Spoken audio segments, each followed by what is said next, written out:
PM কিষাণ প্রকল্পে সুখবর এলো কোটি কোটি কৃষকদের জন্য। পিএম কিষাণ প্রকল্পের 22 নং কিস্তির প্রতীক্ষার প্রহর এবার শেষ হতে চলেছে। প্রধানমন্ত্রী নরেন্দ্র মোদী কৃষকদের আর্থিক দুর্দশা ঘুচাতে পিএম কিষাণ প্রকল্প চালু করেছিলেন। এই পিএম কিষাণ প্রকল্পে বছরে 6,000 টাকার আর্থিক সহায়তা দেওয়া হয় কৃষকদের ব্যাংক অ্যাকাউন্টে। ইতিমধ্যে কৃষকদের ব্যাংক অ্যাকাউন্টে পিএম কিষাণ প্রকল্পের 21তম কিস্তির টাকা কৃষকরা পেয়েছেন। এবার 22তম কিস্তির জন্য কৃষকরা অপেক্ষা করছেন। 2026 সালের হোলি পালিত হবে 4 মার্চ।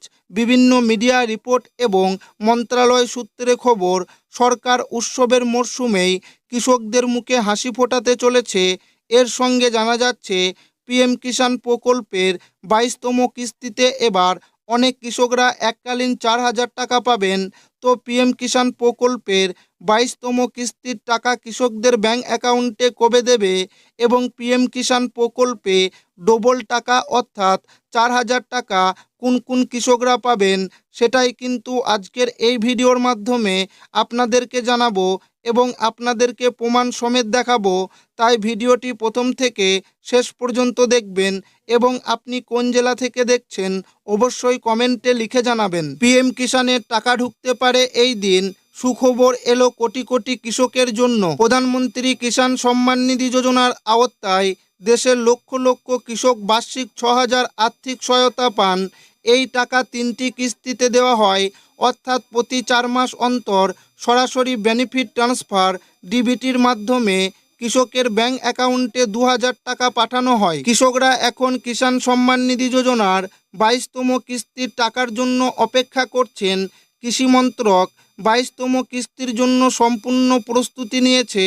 কৃষকদের অ্যাকাউন্টে 2,000 টাকা স্থানান্তর করার জন্য সমস্ত ব্যবস্থা করা হয়েছে। সূত্রের মতে এই কিস্তি হোলির আগে আসতে পারে।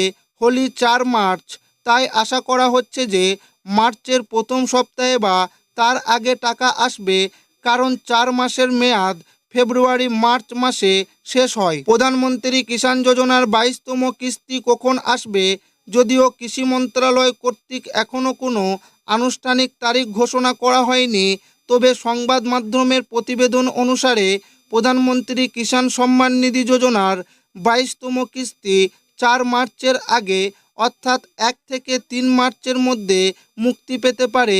উল্লেখযোগ্যভাবে যেসব কৃষক প্রযুক্তিগত সমস্যার কারণে 21তম কিস্তি পাননি, তারা এখন 4,000 টাকা পেতে পারেন। এর অর্থ হলো এই কিস্তিটি আগেরটির সঙ্গে একত্রিত করা যেতে পারে, যার ফলে একই সঙ্গে 2টি কিস্তি পাওয়া যাবে। তবে সমস্ত প্রয়োজনীয় শর্ত পূরণ করতে হবে। প্রধানমন্ত্রী কিষাণ সম্মান নিধি যোজনার জন্য কিভাবে আবেদন করবেন? প্রথমে প্রধানমন্ত্রী কিষাণ সম্মান নিধি যোজনার অফিসিয়ালি ওয়েবসাইটে যান। ওয়েবসাইটে রেজিস্ট্রেশন বিকল্পটি নির্বাচন করুন। নতুন পেজে আপনার 12 সংখ্যার আধার নাম্বার এবং 10 সংখ্যার মোবাইল নাম্বার লিখুন।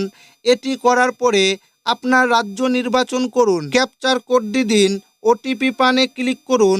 ওটিপি দেওয়ার পরে প্রয়োজনীয় বিবরণ পূরণ করুন এবং অনুরোধ করা নথিগুলির সফট কপি আপলোড করুন। ফর্মটি পূরণ করার সময় কোনো ভুল তথ্য না দেওয়ার বিষয়ে সতর্ক থাকুন।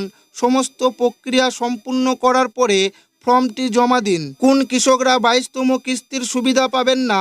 যেসব কৃষকরা এই প্রকল্পের জন্য ইকেওয়াইসি সম্পূর্ণ করেননি, যেসব কৃষকদের ব্যাংক অ্যাকাউন্টের সঙ্গে আধারের লিঙ্ক করা নেই, যেসব কৃষকরা ভুল তথ্য দিয়েছেন, তারাও এই প্রকল্পের সুবিধা পাবেন না। এই প্রকল্পের সুবিধা পেতে কৃষকদের অবশ্যই ইকেওয়াইসি পূরণ করতে হবে। তাদের ব্যাংক অ্যাকাউন্টে আধার কার্ডের সঙ্গে লিঙ্ক করতে হবে এবং তাদের জমির রেকর্ড পিএম কিষাণ পোর্টালে আপলোড করতে হবে। এটি না করলে কিস্তি পেতে বিলম্ব হতে পারে বা নাও পেতে পারেন। অতএব সমস্ত কৃষকদের যত তাড়াতাড়ি সম্ভব ইকেওয়াইসি পূরণ করা উচিত। এই প্রক্রিয়াটি অনলাইনে pmkisan.gov.in সহজেই সম্পূর্ণ করা যায়।